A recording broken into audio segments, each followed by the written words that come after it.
You're not trapped because the world is too hard. You're trapped because your mind got comfortable in its cage. You know it. You live in a time where opportunity is everywhere. People cross borders with nothing, barely speaking the language.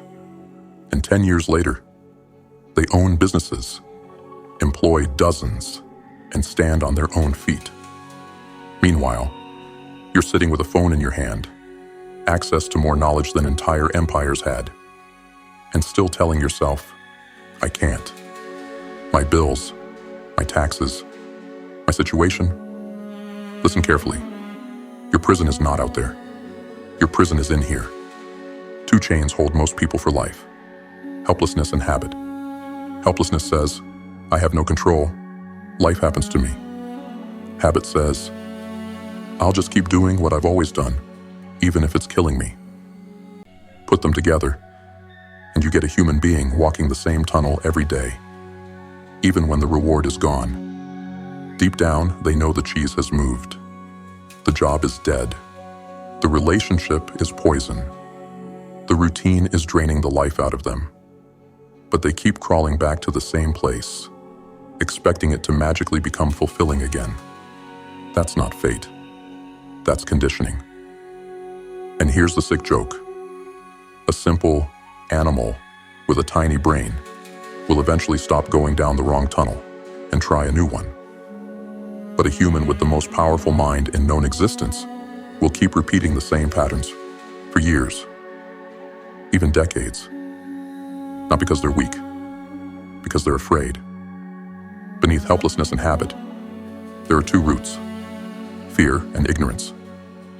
Fear whispers, what if it doesn't work? What if I fail? What will they say? What if I lose what little I have? Ignorance whispers, I don't know how. I've never done it. I'm just not that kind of person. And you obey. You stay in the job you hate. You stay around people who drain you. You keep the same schedule, the same excuses, the same small life. All for a shadow called they. They will judge me. They will laugh. They will talk. Let me rip the mask off that delusion. Most of your life, nobody was thinking about you at all. They are drowning in their own problems, staring at their own scars, haunted by their own failures. And while you suffocate your potential worrying about their opinions, your time is quietly disappearing. So the question is not, can you change? The question is, will you finally get angry enough to stop crawling back into the same tunnel? Because here's the truth you've been avoiding. You are operating at a fraction of your power. If you used your mind, your focus, your discipline at full strength for the rest of your life, you still wouldn't touch the edge of what you're actually capable of. Yet you live like a caged beast that forgot how strong it really is. You weren't born to be led around by a rope. You were built to become unstoppable. How? Not through magic. Through courage and confidence. Courage is not the absence of fear. Courage is doing what must be done while you're still afraid. Confidence is not hype. Confidence is the quiet, brutal certainty that if you commit and refuse to stop, you will make it. The antidote to fear and ignorance is desire and knowledge. When you deeply want something and you begin to learn precisely how to get it, your belief starts to change. When your belief changes, you start to try. And when you start to try, consistently, the odds tilt in your favor. The first part of triumph is to try. This is the path of the unstoppable. 1. Dream bigger than your fear. Most people dream inside their cage. They ask, what can I get without risking anything? No. Ask a different question. If I had no limitations, what would I dare to build, become, and experience? Write it. Don't just think it. Put it on paper. Life, income, relationships, health, work, impact. If you knew you could not fail, what would you go after? When you allow your mind to stretch like this, something shifts. Your self-image begins to rise. You stop seeing yourself as a victim of circumstances and start seeing yourself as the architect of a future. That's the first crack in the chains. Big dreams create big pressure.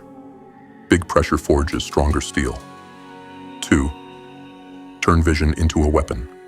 Clear goals, deadlines, and plans. A dream without a plan is just a fantasy. You say you want financial freedom? Show the plan. Where is the number? What is the timeline? What's the monthly target? What are you sacrificing to fund it? If you can't answer, you don't have a goal. You have a wish. Goals are the fuel in the furnace of achievement. Written, dated, prioritized. You write the goal. You set the deadline. You list every step you can think of. You organize those steps by importance. And then you start. Not someday. Not when you feel ready. You start while scared, while unsure, while imperfect. Momentum is built, not gifted.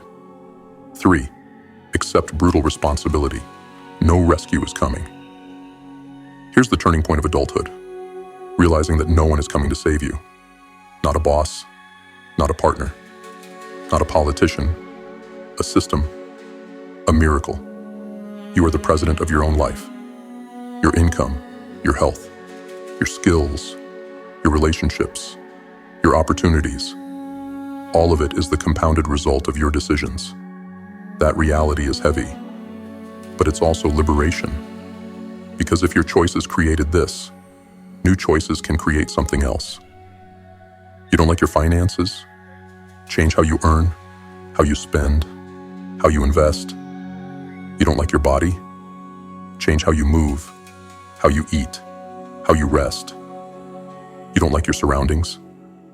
Change where you go, who you're around, what you tolerate.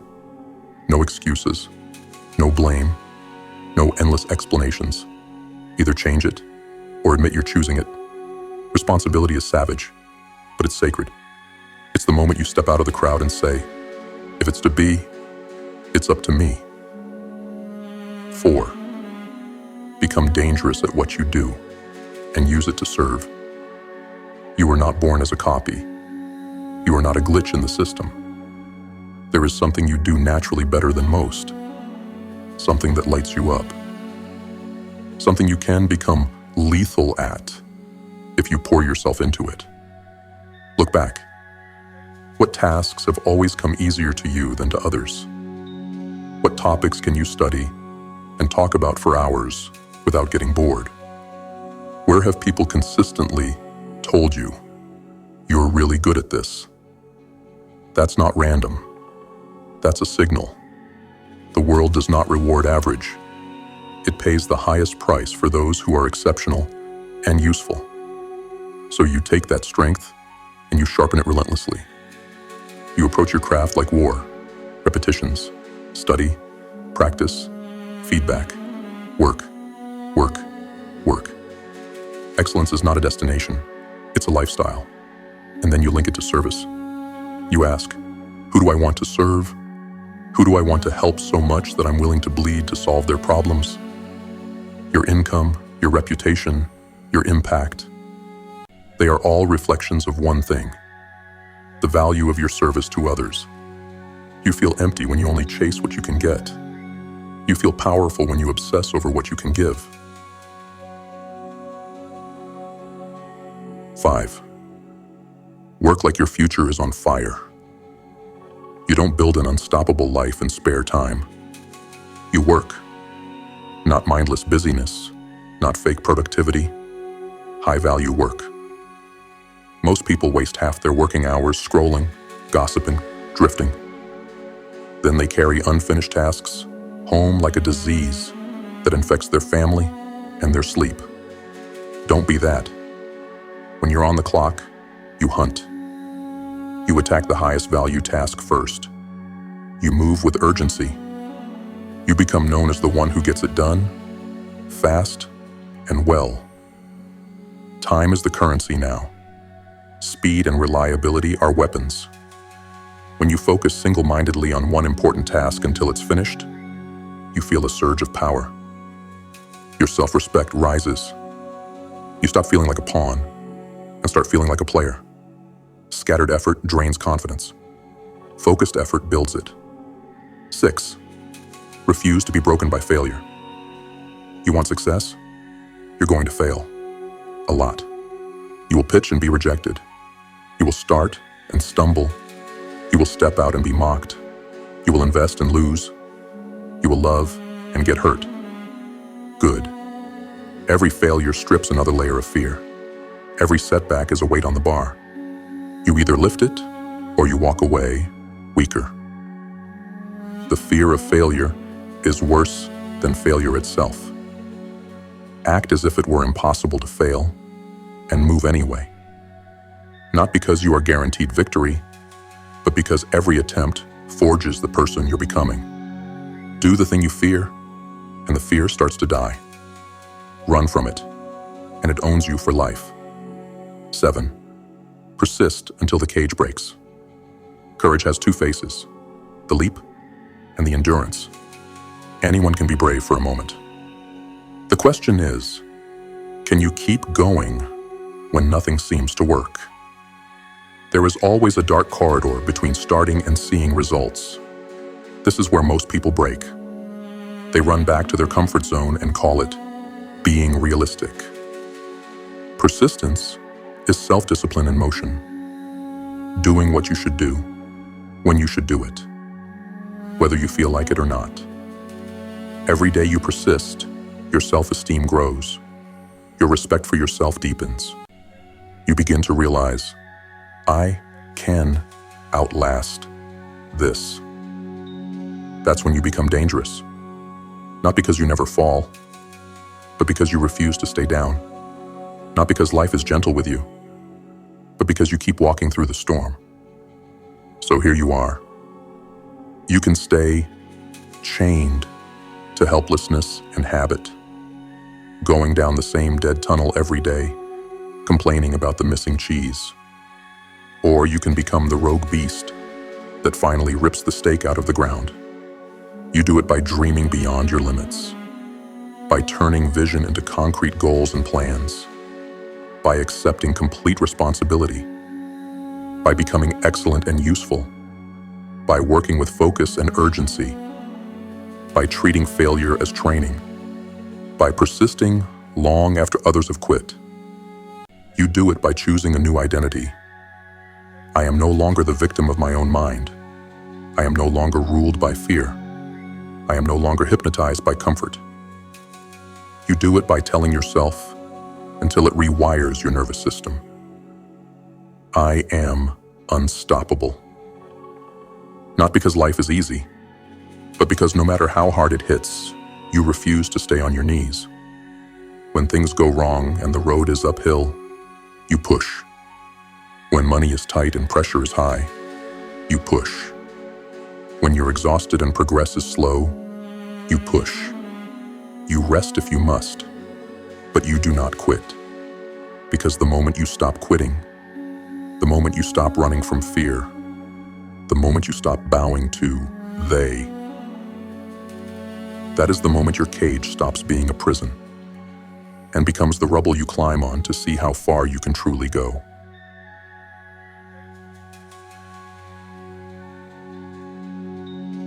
Before we move forward, breathe for a moment. Everything in the speech you just heard wasn't meant to inspire you. It was meant to confront you, to shake loose the lies, the excuses, the comfort you've been hiding behind. But awareness alone is not transformation. Understanding the cage doesn't break the lock. Action does. So now we shift.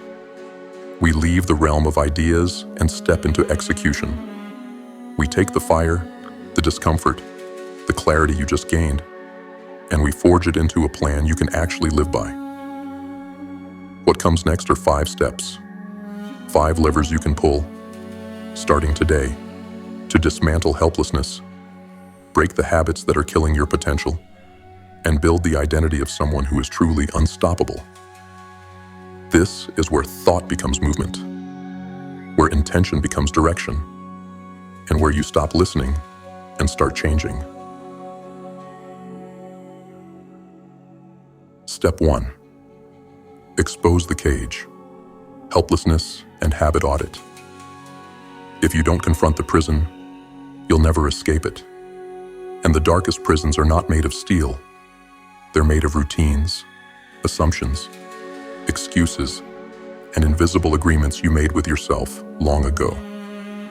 Step 1 is about dragging those invisible bars into the light. This is where most people fail, because this step requires a level of honesty that feels like violence. It demands that you stop pretending you're stuck because of circumstances, and admit that you're stuck because you keep choosing the same tunnel day after day, even when it no longer leads anywhere. The mind is a master at hiding its own chains. It will justify anything. This is just how life is. I don't have time. I can't because of my responsibilities.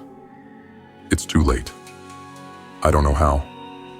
I'll start when things calm down. These aren't reasons. They're camouflage. This step forces you to strip that camouflage away.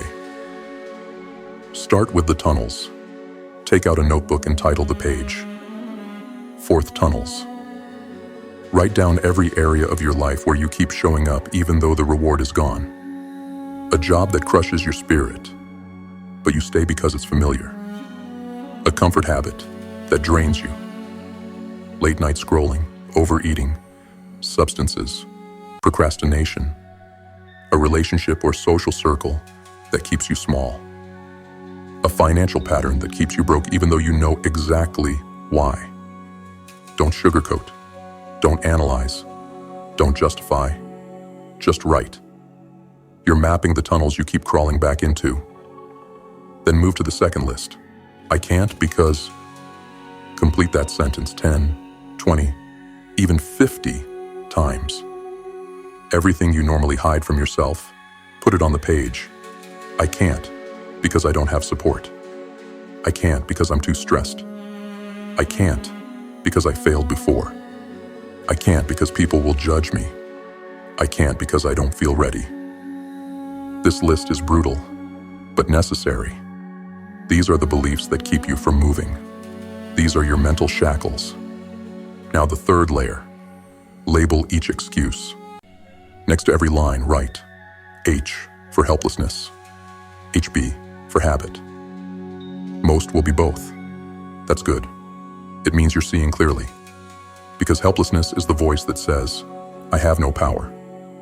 Habit is the behavior that proves it. When you label them, the illusion cracks. The walls lose their strength. But this step isn't just about recognition. It's about choosing your first battle. Pick one tunnel. Just one. The one that's costing you the most. The one that's eating your energy or dignity. Circle it. This becomes your first chain to break. Stop trying to overhaul your entire life overnight. That's how people burn out and fall back into the same patterns. Instead, choose a single battleground and go to war with it. If it's staying up too late, your mission becomes mastering your nights. If it's overspending, your mission becomes tightening your financial discipline. If it's toxic relationships, your mission becomes creating distance or boundaries. If it's fear of starting, your mission becomes taking one small action daily. The key is precision, not volume.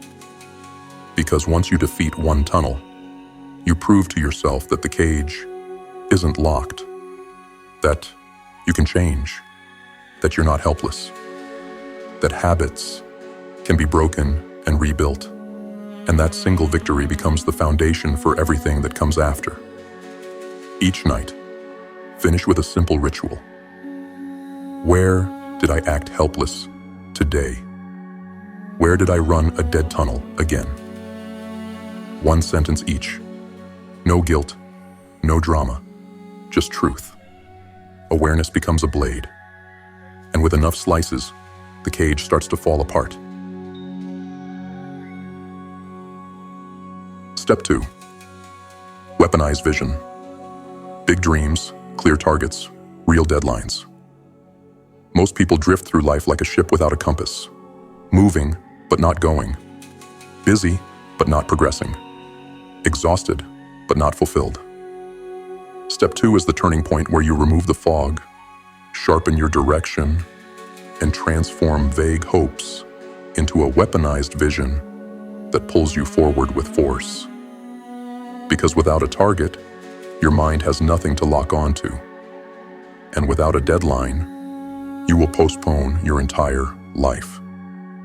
This step is about building the internal GPS that eliminates aimlessness and replaces it with purpose, clarity, and momentum. Begin with blue sky vision. Sit down with a blank sheet of paper and title it, "If Nothing Could Stop Us." This is where you rip the limits off your imagination. Not what seems realistic, not what fits my current life, not what would they approve of. No. Ask, what would we build if failure was impossible? If money wasn't a barrier? If time, age, education, past mistakes, none of it mattered? Write down the income you actually want, the health you truly desire, the relationships that would fulfill you, the work you'd be proud of, the life, lifestyle, location, and legacy you'd choose, the contributions you'd make, the version of yourself you'd respect.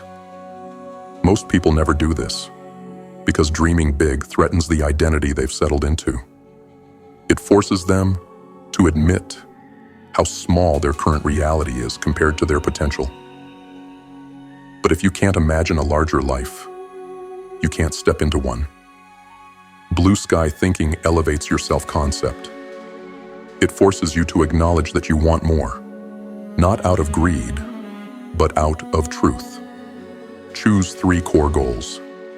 From that list, choose your top 3. Not the ones that sound prestigious, not the ones that impress others, the ones that ignite something inside you. These are your core missions for the next 12 to 36 months. For each one, define the exact outcome. Not lose weight, but lose 30 pounds. Not save money, but save $20,000. Not grow a business, but hit $10,000 per month revenue. A hard deadline. Goals without deadlines are fantasies. Deadlines create urgency, pressure, and focus. Reverse engineer the target. Now you break the big dream into decisions you can execute. For each core goal, answer, what must happen monthly? The measurable milestones. What must happen weekly? The systems and routines that maintain momentum. What must happen daily? The non-negotiable actions that move the goal forward. This is where most people fail. They dream big but refuse to break it into steps. They want the mountain peak but hate the climb. Reverse engineering transforms the impossible into the inevitable. Turn goals into a daily command sheet. Take your 3 goals and write each daily action beneath them on one sheet of paper. This becomes your mission board, your personal marching orders. Put it on your desk wall bathroom mirror. Phone background anywhere you'll be forced to see it. Because clarity loses its power if you don't confront it daily. Each morning, read your goals out loud. Then ask one question that will change the trajectory of your life. What is one concrete action today that moves each goal forward? Not a dozen, just 1 per goal. 3 total actions. That's it.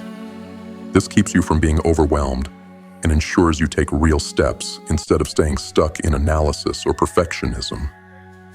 Make a commitment contract. For each of your 3 goals, write, we commit to pursuing this until the deadline. Not when it feels good, not when motivation is high. Every day, regardless. This is where dreams evolve into discipline. What this step does to your mind. When you weaponize vision, your days stop blending together. Your actions have direction. Your mind stops drifting. Your motivation becomes rooted in clarity, not emotion. Your self-respect grows because you can see yourself moving. Goals create meaning. Deadlines create urgency. Plans create structure. Daily actions create results. When all four align, you no longer wander. You advance. You no longer chase hype. You build momentum. You no longer live by accident. You live by design. This is how you stop drifting. This is how you become intentional. This is how you begin the transformation from ordinary to unstoppable.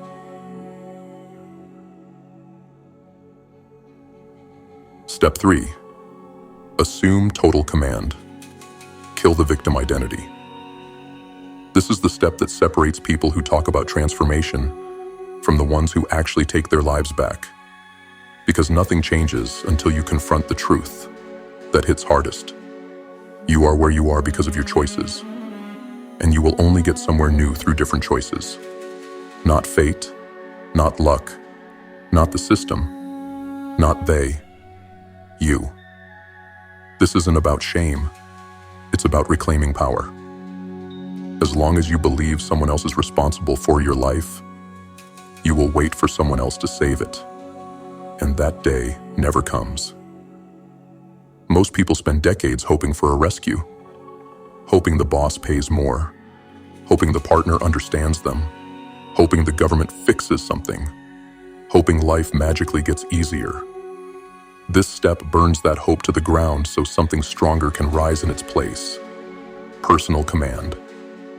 Accept that no one is coming.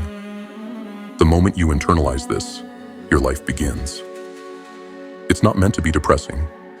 It's meant to be freeing. No one is coming to. Fix your finances, build your discipline, heal your past, rescue your career, give you courage, hand you purpose, make you confident, structure your life. All of that is your job. And once you truly understand that it's your job, you stop waiting and start building. This isn't cruelty, it's clarity. The shift from helpless to command. A new identity. Most people unconsciously live through the identity of a victim. It sounds like, I can't because that's just how my life is. This is just who I am. I don't have the time, energy, support. My situation is different. Victim identity makes life feel heavy, chaotic, and unfair because it assumes everything happens to you. Command identity flips the script. It says, everything is my responsibility. I may not control what happens, but I control my responses, my efforts, and my results. Responsibility does not mean guilt. It means authority. It means agency. It means you are no longer at the mercy of the wind. You become the wind. The 30-day ban on blame and excuses to kill the victim identity. You must starve it. For 30 days. No blaming people, no blaming the past, no blaming circumstances, no blaming timing, no blaming upbringing, no blaming stress or fatigue, no elaborate explanations for why something wasn't done. You either did it or you didn't. And if you didn't, ask, what will I change tomorrow to ensure I do? This forces your mind to stop looking outward for causes and start looking inward for solutions. Transform every problem into a decision. Each time something goes wrong, ask, what is my part in this? What can I do next? That question alone is enough to change a destiny. Because as soon as you look for your role in the chaos, you stop feeling powerless. You start seeing leverage points, things you can adjust, change, or eliminate. This mindset rewires your brain for leadership instead of reaction. You stop feeling like life is happening to you and start feeling like you're shaping it. The brutal truth ritual. Whenever you're frustrated, overwhelmed, or stuck, ask, am I willing to change this? There are only two honest answers. Yes. Write the first action and do it within 24 hours. No. Admit, I am choosing this. This is the most uncomfortable practice you'll ever do because it destroys a lifetime of excuses in seconds. It exposes every place where you say you can't, when the truth is you won't. But discomfort is the doorway to power. You can't be unstoppable while hiding from your own decisions. Install the command voice. Your inner dialogue is either your executioner or your general. Every time your mind whispers, I can't, respond instantly with, how can I? What's the next smallest move? What part of this is in my control? What can I influence right now? Over time, this becomes automatic. You stop shutting down at the first sign of difficulty. You start strategizing instead of surrendering. This is the birth of true confidence. Not hype, not ego. Self-trust built through consistent responsibility. The result of step 3. When you assume total command, motivation stops mattering. Discipline becomes automatic. Progress becomes predictable. Your fears shrink because you no longer outsource your fate. Your respect for yourself grows because you keep your word. You stop being tossed by circumstances and start directing them. You become the kind of person who doesn't wait, doesn't hope, doesn't rely on chance. You become someone who moves, decides, executes, adapts, and advances because you know the truth. If it's to be, it's up to us. We are responsible, we are in command, and we are done living small. Step 4. Become dangerous at one thing and use it to serve. If step 3 is where you claim command over your life, step 4 is where you forge the weapon you'll wield. Because the truth is simple. Without a craft, a skill, a specialty you've sharpened to the point of danger, you will always feel uncertain, insecure, and replaceable. Purpose without ability collapses. Vision without competence decays.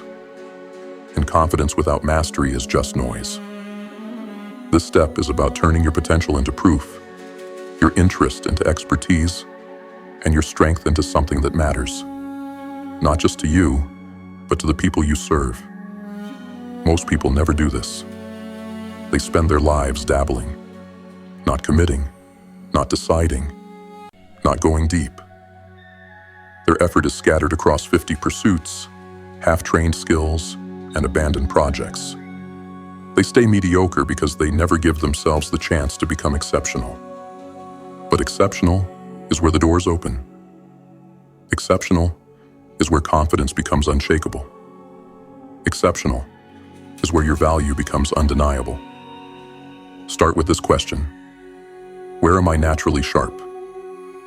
You're not a blank slate. You're wired in certain ways. There are things you do easily that others struggle with. Things that catch your attention. Things you can talk about for hours. Things you gravitate toward even when no one is watching. To uncover your natural arena, ask yourself, what tasks have always come easier to me than to others? What roles have people thanked me for repeatedly? What subjects do I love learning about even when there's no reward? What skills, when I improve them, make me feel more alive? What work makes time pass quickly because I'm absorbed in it? These aren't coincidences. They're signals pointing toward your lane, the place where you can become dangerous. You don't need to be good at everything. You need to be world-class at one thing. Define what dangerous looks like for you. Dangerous doesn't mean reckless. It means competent, sharp, and undeniable. It means developing a level of skill that shifts the balance of power in your life. For some, dangerous means becoming the best closer on the team, becoming exceptional at a trade, becoming a master storyteller, marketer, designer, strategist, becoming a powerful coach, consultant, creator, technician, becoming the person others rely on for solutions. The point is not the title. The point is the impact. Dangerous means you can deliver results consistently, under pressure, without excuses. Dangerous means people respect the work you produce. Dangerous means you're no longer one of many. You're one of one. Trade interest for disciplined mastery. Here is where most people fail. They stop at interest. They confuse curiosity with commitment. They dabble instead of diving. Becoming dangerous requires a skill-building schedule, not a wish. Set aside 60 to 120 minutes every day for deep, undistracted work on your craft. No notifications, no multitasking, no drifting. This is skill time, not busy time. What does deep work look like? Studying techniques, practicing drills, breaking down experts' work, repeating fundamentals, executing real projects, reviewing your performance, applying feedback ruthlessly. Think of a fighter preparing for a title fight. They don't kind of train. They don't sort of practice. They sharpen their edge until it can cut through adversity. That's how you must approach your skill. You're not building a hobby. You're building a weapon. Shift from self-focus to service. Skill without purpose becomes empty. Skill aimed at service becomes unstoppable. Ask yourself daily, who benefits when I get better? Whose life improves when I deliver results? Who am I building this for? Service does three things. It gives your mastery meaning. It strengthens your discipline. You train harder when others depend on you. It makes your work emotionally rewarding instead of draining. The highest performing people don't just work for money or pride. They work because their output has impact. Their skill helps, supports, solves, heals, builds, or inspires. That's what keeps them going long after motivation dies. Track proof of growth to build real confidence. Confidence doesn't come from hype. It comes from evidence. And evidence is created through consistent documentation. Keep a mastery log where you track what you practiced today, what you learned, what improved, what frustrated you, what specific results you produced, what feedback you applied. Review it weekly.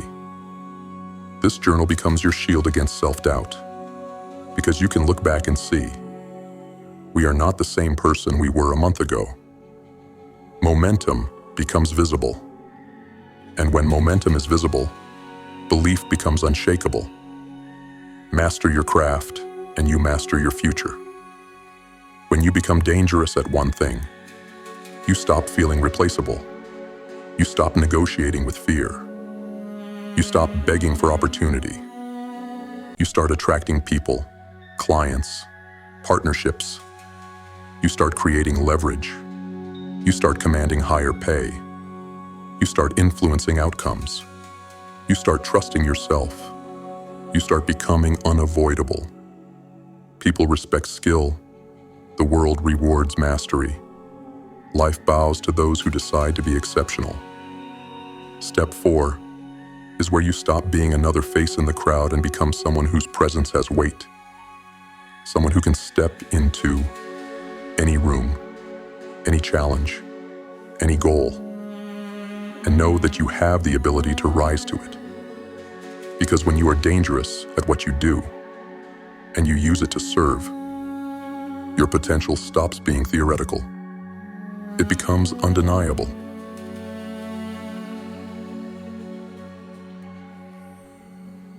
Step 5. Train courage and persistence. Like a muscle. This is the final step, and it's the one that decides whether you rise or collapse. Because every dream, every plan, Every intention will eventually run into resistance. And when that resistance hits, most people fold.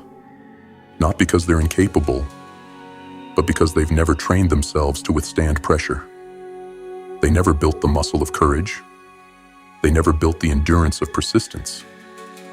They crumble at the first sign of uncertainty because they were conditioned to avoid discomfort, not confront it. Step 5 is where you reverse that conditioning forever.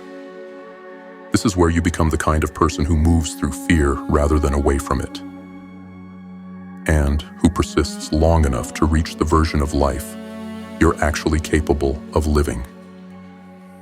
The truth about fear: it never goes away. Fear does not leave when you become stronger. Fear leaves when you repeatedly prove you're willing to act anyway. Every time you avoid something because it scares you, you reinforce helplessness.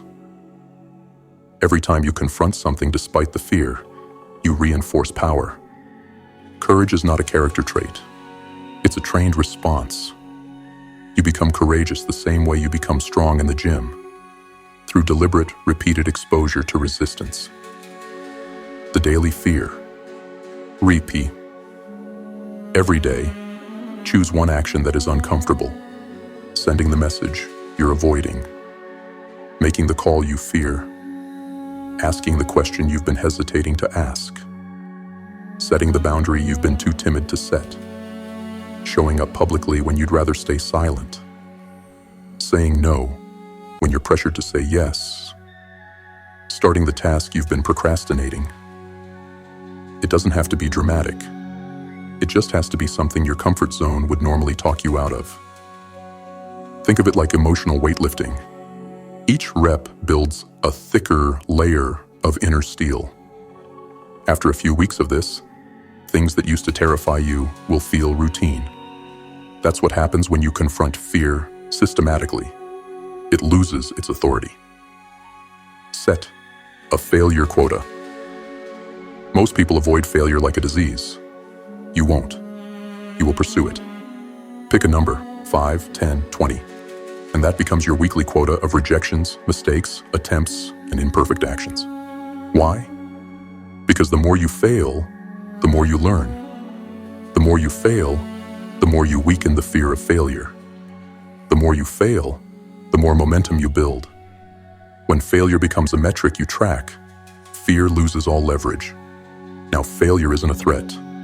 It's a target, something you collect. And when failure becomes normal, success becomes inevitable. Create a persistence contract. Courage gets you started. Persistence gets you finished. Most people quit, not because the goal is impossible, but because the invisible waiting period breaks them. The gap between starting and seeing results. To break that cycle, you need a contract, not with others, with yourself. Write this. We commit to working on this goal for months before we even think about quitting. This removes emotional decision-making. It stops you from retreating the moment things get difficult. It forces you to think long-term instead of reacting to temporary discomfort. Persistence is not a feeling. It is a policy. You set it once, then you obey it. The Weekly War Council. Once a week, sit down with yourself in absolute honesty and review your battlefield. Where did we show courage this week? Where did we retreat? What did we attempt, even knowing it might fail? Where did comfort win, and why? What is the single hardest action we will take next week? This is not journaling. This is strategy. You are analyzing your behavior the way a general analyzes a battle. Not to judge yourself, but to refine your approach. Most people never do this. They run into fear blindly every week and wonder why they collapse. But when you reflect strategically, you begin to adapt, adjust, and build psychological endurance that most people never develop. Protect peace of mind, like it's sacred. Persistence also requires internal stability. You can't fight your outer battles if your inner world is chaos. This means removing or reducing people who drain you, habits that numb you, environments that derail you, inputs that poison your mind, patterns that sabotage your discipline. Fear grows in noise. Courage grows in clarity. You must guard your peace the way a warrior guards his weapon, because without inner strength, outer persistence collapses. The transformation this step creates. Once you train courage and persistence, you stop being intimidated by adversity. You stop treating discomfort like danger. You stop mistaking fear for truth. Instead, you begin to move before you feel ready, act while afraid, continue despite uncertainty, push when others quit, increase effort when results are slow, adapt instead of collapse, outlast your obstacles, become impossible to discourage. Persistence becomes your identity. Courage becomes your instinct. Fear becomes your signal. Action becomes your default. And quitting becomes something that simply does not happen. This is the final evolution, the shift that separates the ordinary from the unstoppable. When you train step 5 consistently, you become the kind of force that life cannot break, because you refuse to break. You persist until the walls crack. You push until the path opens. You advance until the dream materializes. Not because it was easy, not because you felt fearless, but because you trained yourself to keep going when others stop. This step is where you stop being someone who hopes and become someone who wins. Everything you've just built, every truth you faced, every tunnel you exposed, every dream you put on paper, every ounce of responsibility you claimed, every skill you chose to master, every moment you leaned into fear, has been leading you to one final realization. You are no longer the same person who began this journey. Most people hear ideas like these and feel a spark, but do nothing. They take inspiration like a drug. Quick hit, quick fade, back to sleep. But you didn't do that. You took the next step. You confronted the cage. You designed your direction. You claimed command over your life. You chose a skill to sharpen until it cuts through every limitation. You trained courage and persistence into something unbreakable. And now you stand at the threshold of a life most people will never access. Not because they're incapable, but because they refuse to do the inner work you just did. So here's the truth you must carry with you. Your future is not built by motivation. Your future is built by identity. And the identity you've been forging piece by piece through these steps is not fragile. It's not helpless. It's not waiting for permission. This identity is deliberate, disciplined, dangerous, and unstoppable. Every failure from your past becomes fuel. Every fear you once bowed to becomes a doorway. Every habit that used to own you becomes a choice you control. Every dream that once felt too big now becomes a blueprint. Every day becomes a proving ground for who you've chosen to become. Remember this: you don't become unstoppable by avoiding struggle. You become unstoppable by mastering it. You don't gain confidence by hoping. You gain confidence by doing. You don't unlock your potential by wishing. You unlock it by acting in spite of fear. Dream big. Set direction. Claim responsibility. Sharpen your skill.